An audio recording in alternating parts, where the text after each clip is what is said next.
C programming lecture সিরিজের 12তম ক্লাসে আমি সবাইকে স্বাগতম জানাচ্ছি। আজকের ক্লাসে আমরা কথা বলবো ব্রেক এবং কন্টিনিউ স্টেটমেন্ট নিয়ে। ঠিক আছে? এর আগে আমরা ইফ এলস নিয়ে কথাবার্তা বলছি এবং ফর লুপ নিয়ে কথাবার্তা বলছি। এখন পর্যন্ত আমরা সুইচ এবং হোয়াইল লুপ, সুইচ কেস এবং হোয়াইল লুপ এই দুইটা বিষয় নিয়ে এখনো কথা বলি নাই। তবে ইন ফিউচার আমরা কথা বলবো। আপাতত এই দুইটা টপিক আমরা স্কিপ করতেছি। So let's talk about break statement and continue statement. আমরা প্রোগ্রাম করে করে বিষয়টা বোঝার চেষ্টা করব। ঠিক আছে?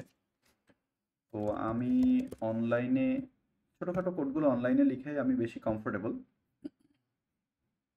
ওকে, সো এখন কথা হচ্ছে ব্রেক শব্দের অর্থ কি? ব্রেক শব্দের অর্থ হচ্ছে ভেঙে ফেলা, তাই না? ভেঙে ফেলা বা ব্রেক নেওয়া, রাইট? আমরা এখানে ভেঙে ফেলাই বুঝবো। Break statement and continue statement. Okay, তো ব্রেক স্টেটমেন্টের কাজ কি? আগে আমরা ব্রেক স্টেটমেন্ট নিয়ে কথা বলি। ঠিক আছে? কি বললাম? ব্রেক শব্দের অর্থ হচ্ছে ভেঙে ফেলা।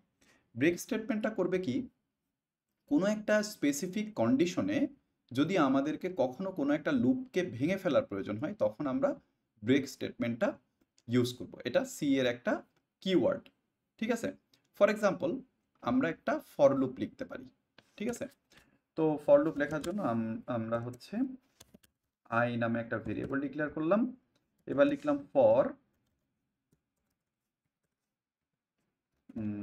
I equals 0 semicolon, I is less than equal 10 semicolon, I plus plus. ওকে, আচ্ছা 0 না, সরি, I equal 1 লিখছি। ওকে, ফাইন। তো আমরা 1 থেকে 10 পর্যন্ত যদি আমরা প্রিন্ট করতে চাই, তাহলে আমরা ভেতরে কি লিখবো? ফর লুপের ভেতরে printf সেমিকোলন, ভেতরে পার্সেন্টেজ ডি, ডাবল কোটেশনের ভেতরে পার্সেন্টেজ ডি স্ল্যাশ এন দি, ডাবল কোটেশনের বাইরে এসে কমা আই যদি লিখি তাহলে কি হবে?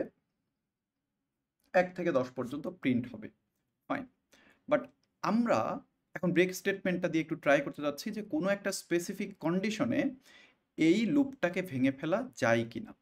আমরা কন্ডিশনটা দিলাম যে ইফ, আমরা কিন্তু ইফের কাজ অলরেডি পারি, right?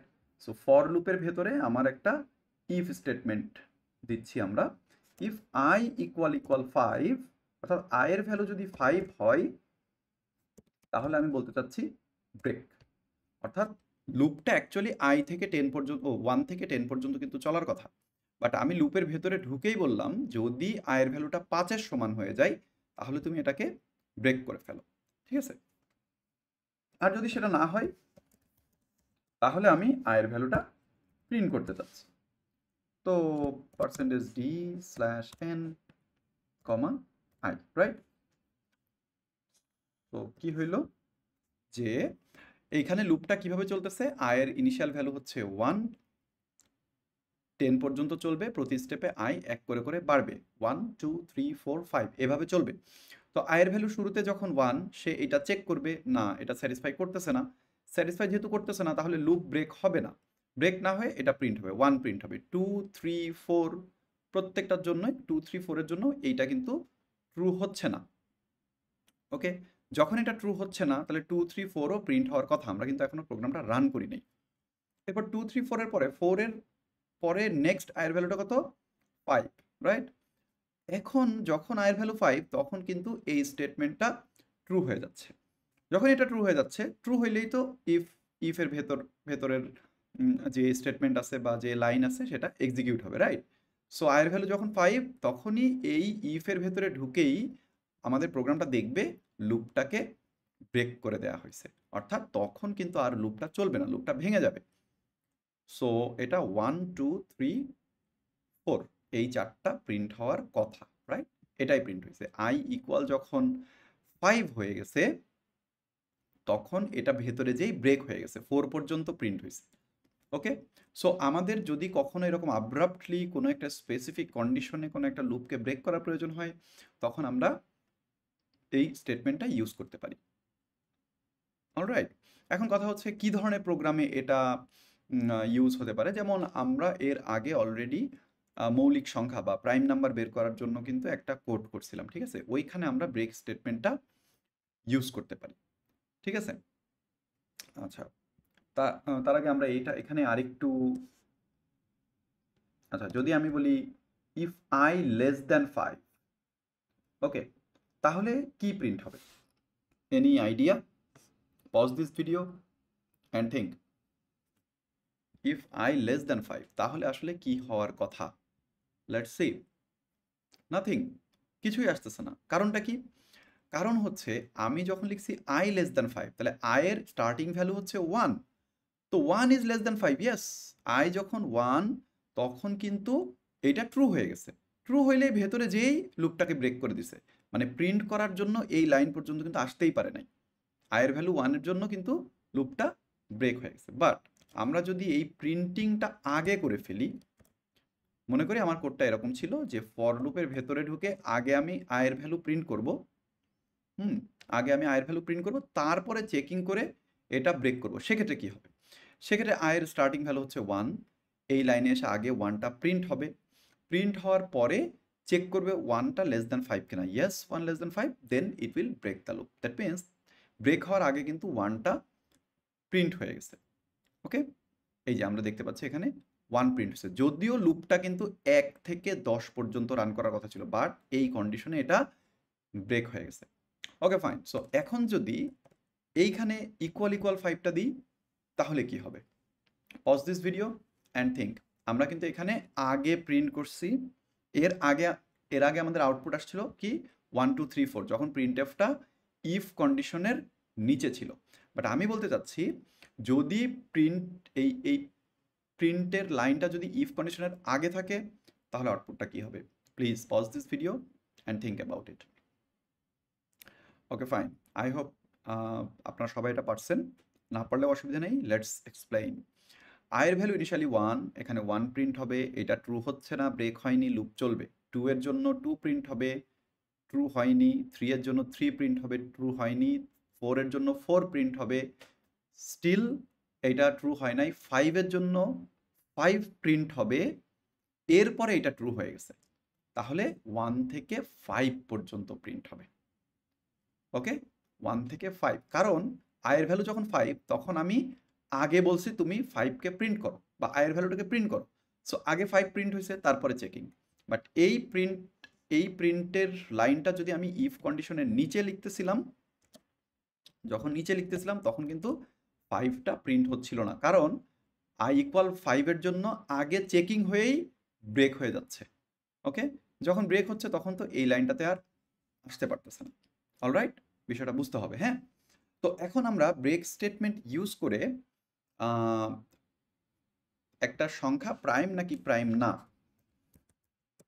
Prime or not prime using break statement, এটা আমরা বের করার ট্রাই করি, ঠিক আছে? আচ্ছা, এর আগে যখন আমরা প্রাইম নাম্বারের প্রবলেমটা করছিলাম তখন আসলে কি করছিলাম? সবগুলো ডিভিজর বের করে ফেলছিলাম, right? If you can remember it. সবগুলো ডিভিজর বের করে যদি টোটাল ডিভিজরের সংখ্যা 2 হয় তাহলে এটাকে প্রাইম বলতেছিলাম, আদারওয়াইজ নট প্রাইম বলতেছিলাম। এরকম একটা অ্যালগোরিদম আমরা ডিজাইন করে এটা করছিলাম, রাইট? বাট একটা জিনিস আমরা একটু চিন্তা করি যে একটা সংখ্যা, ফর এক্সাম্পল 10, ফর এক্সাম্পল, হ্যাঁ, এখানে আমরা এক্সপ্লেইন করতেছি আর কি, কমেন্টিং করে ফেলি, হ্যাঁ। ফর এক্সাম্পল 10, আমরা এর আগে যখন প্রাইম নাম্বার চেক করছি তখন 10 এর জন্য দেখছি 1 থেকে 10 পর্যন্ত কয়টা ডিভিজর আছে, ঠিক আছে? যদি ডিভিজরের সংখ্যা 2 এর সমান হয়েছে তখন আমরা বলছি হচ্ছে প্রাইম, এরকম একটা কথাবার্তা আমরা বলছিলাম। বাট আমাদের কিন্তু 1 থেকে 10 প্রাইম নাকি প্রাইম না, এটা কিন্তু 1 থেকে 10 পর্যন্ত সবগুলো সংখ্যা দিয়ে আমাদের ভাগ করে করে চেক করার দরকার নেই। 10 যখনই 2 দ্বারা ডিভিজিবল তখনই কিন্তু আমরা ডিসাইড করে ফেলতে পারি যে এইটা নট প্রাইম। আমাকে কিন্তু 10 ডিভিজিবল কি প্রাইম নাকি নট প্রাইম এটা চেক করার জন্য আমাকে কিন্তু 3 4 5 এই সংখ্যাগুলোতে ভাগ করার আর প্রয়োজন নাই। প্রথমেই আমি বুঝে যাচ্ছি যে এটা নট প্রাইম, যে কোনো একটা সংখ্যা দিয়ে ডিভিজিবল হইলেই তো সেটা নট প্রাইম, রাইট? সো আমরা যেটা করতে পারি এখানে ব্রেক স্টেটমেন্টটা ইন্ট্রোডিউস করতে পারি যে একবার ডিভিজিবল হয়ে গেলেই আমি এটাকে নট প্রাইম বলে দেব, আর যদি একবারও ডিভিজিবল না হয় তাহলে আমি সেটাকে প্রাইম বলবো। ঠিক আছে? আর যখনই আমি নট প্রাইম একবার যখনই ডিভিজিবল হয়ে যাবে, নট প্রাইমের ডিসিশন আমি যখনই পেয়ে যাব, তখনই আমি লুপটাকে ব্রেক করে দেব। This is our algorithm. Okay, তো আমি ইউজারের কাছ থেকে একটা নাম্বার ইনপুট নিয়ে নিই, যেই নাম্বারটা ইউজার হচ্ছে চেক করতে চাচ্ছে যে প্রাইম নাকি নট প্রাইম। ওকে, আমরা এতক্ষণ পর্যন্ত ব্রেক স্টেটমেন্টের কথা বলছি, এটা দেখার পরে আমরা কন্টিনিউ স্টেটমেন্টের কথা বলবো। ঠিক আছে? And before that you can pause this video, because আমরা কিন্তু অলরেডি প্রাইম নাম্বার বের করার যে অ্যালগোরিদম সেটা ডিসকাস করে ফেলছি, যে ব্রেক স্টেটমেন্ট দিয়ে আমরা কিভাবে কাজ করব। সো ভিডিওটা পজ করে নিজে একটু চেষ্টা করে দেখা যেতে পারে। ওকে ওকে, নাও লেটস সি। আমরা স্ক্যান করে ফিরি। আমি এক্সপেক্ট করতেছি এতক্ষণ পর্যন্ত যারা বা এই ভিডিও পর্যন্ত যারা লেকচারটা ফলো করতেছে, তারা এখন এই সিনট্যাকটিক্যাল এররগুলো আর করতেছে না। আমি শুরুর দিকে দেখছি আমার স্টুডেন্টরা এই যে পার্সেন্টেজ ডি লিখে কমা অ্যান্ড এন এগুলো ডাবল কোটেশনের ভেতরে লিখে ফেলে। হ্যাঁ, ডাবল কোটেশনের বাইরে লিখতে হবে কমা অ্যান্ড এন। এন এর ভেতরে আমি ইউজারের কাছ থেকে নাম্বারটা নিলাম। ঠিক আছে, এখন আমি একটা লুপ চালাম। ওকে, আচ্ছা, এখানে একটা কথা আছে। বিষয়টা হচ্ছে আমরা যেহেতু ব্রেক স্টেটমেন্ট দিয়ে এটা চেক করতে চাচ্ছি, আমরা i ইকুয়াল 2 থেকে এটা শুরু করব, নট ফ্রম 1। কারণ আমরা বলতে চাচ্ছি কি, যে কোনো একটা দিয়ে ডিভিজিবল হইলেই আমরা নট প্রাইম বলে দিব, রাইট? বাট 1 দিয়ে তো সব সংখ্যাই ডিভিজিবল। তো 1 দিয়ে যদি আমি চেক করি তাহলে তো সব সংখ্যাই নট প্রাইম হয়ে যাবে। সো আমরা 1টাকে কনসিডারেশনে না রেখে আমরা 2 থেকে ডিভাইড করা শুরু করি। ঠিক আছে? আচ্ছা, এই প্রাইম নাম্বারটা কিন্তু আরও এফিসিয়েন্টলি করা যায়। ঠিক আছে? তো সেটা আমরা ভবিষ্যতে ডিসকাস করব, অসুবিধা নেই। and I is less than n, not less than equal. For example 20 বা 7, 7 কে আমরা 7 দিয়ে ডিভাইড করব না, 1 দিয়ে ডিভাইড করব না, 7 দিয়েও ডিভাইড করব না, আমরা ডিভাইড করব 2 থেকে 6 পর্যন্ত, 2 থেকে নাম্বারটার আগ পর্যন্ত। কারণ 7 কে 7 দিয়ে ডিভাইড করলেও তো ওইটা ডিভিজিবল হয়ে যাবে। ঠিক আছে না? I plus plus. ওকে, আমরা চেক করব কি, ইফ ফর লুপের ভেতরে আমরা চেক করব হচ্ছে ইফ ইউজার যে নাম্বারটা ইনপুট দিচ্ছে n পার্সেন্টেজ i ইকুয়াল 0, যদি 0 হয়ে যায় তাহলে কি হবে, printf নট প্রাইম। এই বিষয়ে কোনো সন্দেহ নাই, নট প্রাইম হবে, রাইট? এবং যেহেতু আমি নট প্রাইম পেয়ে গেছি, আমরা ব্রেক স্টেটমেন্টটা এখানে ইন্ট্রোডিউস করতে পারি যে ওকে, ফর এক্সাম্পল 10 দিছে, তো এটা তো 2 থেকেই শুরু হয়েছে, i ইকুয়াল 2 দিয়ে ভাগ, ইউজার যদি 10 ইনপুট দেয় তাহলে 10% 2, প্রথম ইটারেশনেই কিন্তু এটা 0 হয়ে যাবে। প্রথম ইটারেশনে যখনই 0 হবে ভেতরে ঢুকেই বলে দিবে নট প্রাইম, সাথে সাথে ব্রেক, অর্থাৎ 2 এর পরে 3 4 5 6 7 8 9, এই 7 বার কিন্তু আর চেকিং হবে না। দ্যাট মিন্স আমার কোডের এফিসিয়েন্সিটা বেড়ে যাচ্ছে। তো ফাইন, এখন আমরা কিভাবে বুঝবো যে এই লুপের ভেতরে একবারও ঢুকে নাই? যদি এই লুপের ভিতরে ঢুকে তাহলে তো আর অসুবিধা হচ্ছে না, নট প্রাইম বলে দিচ্ছে এবং লুপটাকে ব্রেক করে দিচ্ছে। বাট একবারও যে এই লুপের ভিতরে ঢুকে নাই, এইটা আমরা বুঝবো কিভাবে? এইটা বোঝার জন্য আমরা একটা ইন্ডিকেটর রাখতে পারি, ইন্টিজার টাইপের। ইন্ডিকেটরটার নাম দিলাম হচ্ছে ফ্ল্যাগ। ফ্ল্যাগ নামে একটা ভেরিয়েবল ডিক্লেয়ার করলাম, যেটা ইনিশিয়ালি ভ্যালুটা 0 করে দিলাম। ঠিক আছে? অর্থাৎ বা ইনিশিয়ালি, আচ্ছা, ইনিশিয়ালি 1 করলাম, 0 1 এটা আসলে কোনো ইস্যু না। তো যখনই আমি স্টার্টিং ভ্যালু হচ্ছে, ফ্ল্যাগের স্টার্টিং ভ্যালু হচ্ছে 1 স্টার্টিং ভ্যালু। ওকে, যখনই আমি এটা নট প্রাইম পেয়ে যাচ্ছি, তখন আমি এই ইন্ডিকেটরটার বা এই ভেরিয়েবলটার ভ্যালুটা চেঞ্জ করে তারপরে ব্রেক করি। হ্যাঁ, এটাকে 0 করে দিই। আচ্ছা, অ্যাকচুয়ালি আমি 0 মানে ফলস আর 1 মানে ট্রু, এইভাবে জিনিসটা করতে যাচ্ছি। তো স্টার্টিংয়ে 0 থাকলো, আর যদি নট প্রাইম হয়ে যায়, মানে ভেতরে যদি ঢুকে যায়, তাহলে আমি ফ্ল্যাগের ভ্যালুটা কত করে দিলাম, 1 করে দিলাম। ঠিক আছে? এখন স্টিল যদি ফ্ল্যাগ, মানে এই যে লুপটা, এই লুপের ভেতরে যদি ঢুকে, তাহলে ফ্ল্যাগের ভ্যালু কত, 1, রাইট? আচ্ছা, সরি সরি, আমি let me change it again. আমি এখানে 1 এখানে 0 দিতে যাচ্ছি। আসলে এটা কোনো ইস্যু না, আমি actually 1 means true and 0 means false এটা বোঝাতে যাচ্ছি। আই এম সরি, হ্যাঁ। আচ্ছা, নট প্রাইম মানে আমি ফলস বোঝাতে চাচ্ছি যে প্রাইম না। তো নট প্রাইম মিনস 0 আর 1 মানে হচ্ছে প্রাইম, এরকম আমি জিনিসটাকে বোঝাতে চাচ্ছি, ঠিক আছে? সো ফাইন, ফ্ল্যাগের স্টার্টিং ভ্যালু হচ্ছে 1, ওকে। দেন আমি এটা কি করলাম, চেক করে যদি এটা নট প্রাইম হয়ে যায় তাহলে আমি ফ্ল্যাগের ভ্যালুটা 0 করে এটাকে ব্রেক করে দিলাম, ঠিক আছে? এখন নট প্রাইমের ক্ষেত্রে তো আমি কোড লিখে ফেলছি, তাহলে প্রাইমের জন্য আমরা কোডটা কোথায় লিখব এটা একটু নিজে চিন্তা করতে হবে। আমরা অ্যাকচুয়ালি প্রাইমের কোডিংটা করব হচ্ছে ফর লুপের বাইরে এসে। ফর লুপের বাইরে এসে আমরা চেক করব if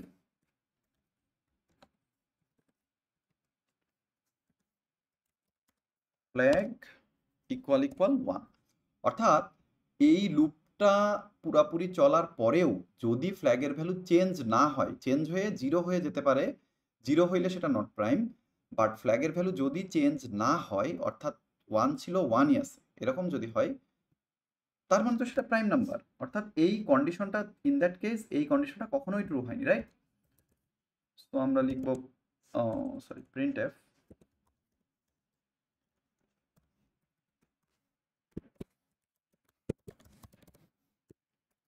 prime number, right? So আমরা চেক করে দেখি, 10 দিলাম ইনপুট, নট প্রাইম। 7 দিলাম ইনপুট, প্রাইম নাম্বার, ঠিক আছে? তো আউটপুট কিন্তু সঠিকই আসতেছে। এখন কথা হচ্ছে আমরা কিন্তু বুঝতে পারতেছি না, যেমন 10 এর ক্ষেত্রে আমি বলছি কি আয়ের ভ্যালু যখন 2 তখনই কিন্তু সে এটাকে প্রিন্ট করে ব্রেক করে দিচ্ছে। আসলেই আয়ের ভ্যালুটা কিন্তু 3 4 5 6 এগুলো হচ্ছে না। তো অ্যাকচুয়ালি হচ্ছে কি হচ্ছে না এটা চেক করার জন্য আমরা একটা কাজ করতে পারি, আমরা ফর লুপের বাইরে প্রিন্টএফ করে value of I is percentage D slash N দিয়ে দিই, হ্যাঁ। শুরুতেও একটা স্ল্যাশ এন দিয়ে দিই। সো মানে আয়ের ভ্যালুটাকে আমি প্রিন্ট করে দেখতে চাচ্ছি যে 10 এর ক্ষেত্রে আয়ের ভ্যালু কত, ওকে। তো দেখি এন্টার নাম্বার 10, 10 কিন্তু বলে দিচ্ছে not prime and value of I is 2, ওকে। 2 এর ক্ষেত্রেই সে এই ডিসিশনটা বুঝে ফেলছে যে এটা নট প্রাইমই হবে, সাথে সাথে ফ্ল্যাগের ভ্যালু চেঞ্জ করে 0 করে ফেলছে এবং লুপটাকে ব্রেক করে দিচ্ছে। পরে কিন্তু এই চেকিংটা হয়েছে যে if flag equal equal 1, but in case of 10 ফ্ল্যাগের ভ্যালু তো 0, সো এটা ট্রু হচ্ছে না, তাই প্রাইম নাম্বার এই কথাটা আসতেছে না, ওকে। বাট আমরা যদি একটা প্রাইম নাম্বার ইনপুট দিই তাহলে আমরা আয়ের ভ্যালুটা কত পাবো? প্রাইম নাম্বার দিলাম একটা 7, so value of I is কিন্তু 7। সো প্রতিবার লুপ কিন্তু চেক হয়েছে, তাই না? আয়ের ভ্যালু 2 3 4 5 6 7 এর জন্য আর এটা চেকিং হয় না, বাট আয়ের ভ্যালু যখন 7 হয়ে এইটা যখন ফলস হয়েছে তখন আর এইদিকে মানে এই কন্ডিশনটা বা এই অংশটা ফর লুপের ভেতরের অংশটা রান করেনি, ওকে। বাট আমরা যখন 10 বা 14 বা 15 যদি দিই, 15 ফর এক্সাম্পল দিলাম, 15 এর জন্য কিন্তু আয়ের ভ্যালু যখন 2 তখন এই ভেতরের অংশটা ট্রু হচ্ছে না, বাট আয়ের ভ্যালু যখন 3 তখন ট্রু হয়ে যাচ্ছে, ঠিক আছে? সো আমরা 15টা দিই, এই যে 15 এর জন্য নট প্রাইম, নট প্রাইম ডিসিশনটা যখন পাইছে তখন আয়ের ভ্যালু ছিল হচ্ছে 3, ওকে। সো আই থিঙ্ক আমি বুঝাইতে পারছি ব্রেক স্টেটমেন্টের বিষয়টা, হ্যাঁ। তো এইভাবে আমরা ব্রেক স্টেটমেন্ট ইউজ করে একটা সংখ্যা প্রাইম নাম্বার কি প্রাইম নাম্বার না সেটা বের করতে পারি, ঠিক আছে? Now let's talk about continue statement, okay. Continue statement, continue শব্দের অর্থ কি? কন্টিনিউ মানে হচ্ছে চলমান, চলবে, ঠিক আছে? ব্রেক স্টেটমেন্টে কি হচ্ছিল, লুপটা ভেঙে যাচ্ছিল, আর কন্টিনিউ স্টেটমেন্টে লুপটা চলবে, ওকে। আমি একটা এক্সাম্পল দিয়ে বুঝাই ব্যাপারটা। মনে করলাম লুপ চালানোর জন্য ইন্টিজার আই নিয়ে নিলাম, লিখলাম ফর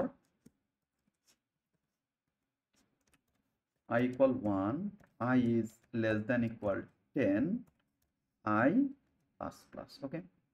আমরা একটু আগে লিখছিলাম কি if I equal equal 5 break, একটু আগে যেটা আমরা দেখছি, দেন if এর বাইরে এসে আমরা প্রিন্ট করছিলাম I এর ভ্যালুটা, right? printf %d/n comma I, right? So কি হচ্ছিল, 1 থেকে 4 পর্যন্ত প্রিন্ট হচ্ছিল, 1 থেকে 4 পর্যন্ত প্রিন্ট হচ্ছিল। এরপরে আই ইকুয়াল ইকুয়াল যখন 5, এখানে আয়ের ভ্যালু যখনই 5 হয়েছে ব্রেক হয়ে গেছে, 5টা আর প্রিন্ট হয়নি। আর লুপ যেহেতু ব্রেক হয়েছে তো 6, 7, 8, 9, 10 প্রিন্ট হওয়ার আর কোনো সুযোগ নেই। বাট এখানে যদি আমি কন্টিনিউ দিই, কন্টিনিউয়ের কাজ হচ্ছে এই স্পেসিফিক কন্ডিশনে লুপের ভেতরকার কাজটা আর হবে না, লুপটা চলবে। বুঝতে পারছি কথাটা? এই স্পেসিফিক কন্ডিশনে লুপের ভেতরের কাজটা হচ্ছে বা মানে আয়ের ভ্যালু প্রিন্ট করা। বাট এখানে যেহেতু বলা হয়েছে কন্টিনিউ, দ্যাট মিনস কন্টিনিউ বলতেছে ইউ কন্টিনিউ দ্য লুপ, কাজ করার দরকার নেই। ভেতরে যে কাজটা করতে বলা আছে মানে নিচের স্টেটমেন্টগুলোতে আর যাওয়ার দরকার নেই, you go back to the loop. Okay, তাহলে এখানে কি হবে, আই ইকুয়াল 1 এর জন্য এটা ট্রু হবে না, 1 প্রিন্ট হবে। 2 এর জন্য এই লাইনে আসবে, 3 এর জন্য এটা ট্রু যেহেতু হচ্ছে না এই লাইনে আসবে, 4 এর জন্য এটা ট্রু হচ্ছে না, সো কন্টিনিউ না হয়ে এই লাইনে চলে আসবে। 5 এর জন্য কি হবে, এইটা ট্রু হয়ে গেছে, 5 এর জন্য এটা ট্রু হয়ে গেছে। ট্রু হইলে ভেতরে এসে দেখবে কন্টিনিউ, দ্যাট মিনস এই কন্টিনিউ বলতেছে তোমাকে নিচের লুপে আর যাওয়ার দরকার নেই, সরি নিচের লাইনে আর যাওয়ার দরকার নেই বা নিচের পোর্শনে আর যাওয়ার দরকার নেই, you go back to the loop. So 5 এর জন্য কিন্তু 5টা এখানে প্রিন্ট হতে পারলো না কন্টিনিউ স্টেটমেন্টের কারণে, ঠিক আছে? এরপরে 6 এর জন্য এটা ট্রু হবে না, সো 6, 7, 8, 9, 10 কিন্তু প্রিন্ট হয়ে যাবে, শুধু 5টা প্রিন্ট হবে না, যে 1, 2, 3, 4, 6, 7, 8, 9, 10। ওকে, আচ্ছা এখন যদি আমি বলি if I percentage 2 equal equal 0 then continue, otherwise মানে এই ক্ষেত্রে এটা কন্টিনিউ করবে, আর যদি এটা না হয় তাহলে কি করবে, আয়ের ভ্যালুটা প্রিন্ট করবে। What will be the output? Pause this video and think. Okay, আমি আশা করতেছি আপনারা এটা একটু চিন্তা ভাবনা করছেন। অ্যাকচুয়ালি যেটা হবে, আয়ের ভ্যালু যখন 1 এটা কিন্তু ট্রু না, ঠিক আছে? সো 1 প্রিন্ট হবে। আয়ের ভ্যালু যখন 2 তখন এটা ট্রু, সো এটা কি হবে, লুপটা কন্টিনিউ হয়ে যাবে, অর্থাৎ এই লাইনে আর আসবে না, 2টা প্রিন্ট হবে না। এরপরে আয়ের ভ্যালু যখন 3 তখন কিন্তু কি হবে, এইটা ট্রু হচ্ছে না, সো 3 প্রিন্ট হবে। আয়ের ভ্যালু যখন 4 তখন এইটা ট্রু হয়ে যাবে, সো কন্টিনিউ হবে, এই লাইন পর্যন্ত আর আসবে না। সো আমরা দেখতে পাচ্ছি 1, 3, 5 এইভাবে এটা প্রিন্ট হবে। তো অনেক ক্ষেত্রে দেখা যায় পরীক্ষা এমন আসতে পারে যে কন্টিনিউ স্টেটমেন্ট ইউজ করে 1 থেকে 10 পর্যন্ত বা 1 থেকে 100 পর্যন্ত বিজোড় সংখ্যাগুলো সব প্রিন্ট করতে হবে। তখন কিন্তু একটু চিন্তা ভাবনা করে করতে হবে, যে কন্টিনিউ স্টেটমেন্ট ইউজ করে আমরা কিন্তু 1 থেকে 100 পর্যন্ত সব বিজোড় সংখ্যা প্রিন্ট করে ফেলছি। অর্থাৎ মূল কথা হচ্ছে ব্রেক স্টেটমেন্ট আসলে ওই স্পেসিফিক কন্ডিশনে লুপটা বন্ধ হয়ে যাবে, আর কন্টিনিউ স্টেটমেন্টের ক্ষেত্রে ওই স্পেসিফিক কন্ডিশনে লুপটা করবে কি, যে লুপের কন্টিনিউ স্টেটমেন্টের পরে যে কাজগুলো আছে সেই কাজটা এক্সিকিউট না করে লুপে ব্যাক করে লুপটা চলবে। এখন আপনারা একটু বলেন তো, এখানে এই কারেন্ট এই অবস্থায় আমি যদি কন্টিনিউয়ের জায়গায় ব্রেক লিখি তাহলে আউটপুটটা কি হবে? আমি আসলে আপনাদেরকে মাঝে মাঝে প্রশ্ন করি যে নিজেরাই বোঝার চেষ্টা করেন আপনারা আসলে বিষয়টা বুঝতে পারছেন কিনা ঠিকঠাক। ওকে, এখানে অ্যাকচুয়ালি আয়ের ভ্যালুটা জাস্ট 1 আসবে। আয়ের ভ্যালু 1 এর জন্য এইটা ট্রু না, সো 1 প্রিন্ট হয়ে যাচ্ছে। আয়ের ভ্যালু যখন 2 তখন এটা ট্রু হয়ে গেছে, আর যেহেতু আমি এখানে ব্রেক লিখছি 2 এর জন্য লুপটা ব্রেক হয়ে যাবে। সো লুপ যেহেতু ব্রেক হয়ে যাবে, সো লুপ তো শেষ, আর মানে লুপ চলার কোনো সুযোগ নাই। ওকে, সো আই হোপ আমি ব্রেক স্টেটমেন্ট এবং কন্টিনিউ স্টেটমেন্ট বুঝাইতে পারছি। এই দুইটা স্টেটমেন্ট বোঝাটা জরুরি। এর পরে আমরা অ্যারে নিয়ে কথাবার্তা বলবো। আমি এখনো পর্যন্ত সুইচ এবং হোয়াইল এই দুটো পড়াই নাই, পড়াবো আমি এই দুইটার উপরেও লেকচার সিরিজ তৈরি করব, অসুবিধা নাই। ওকে, সো আজকের ক্লাসটা এই পর্যন্তই।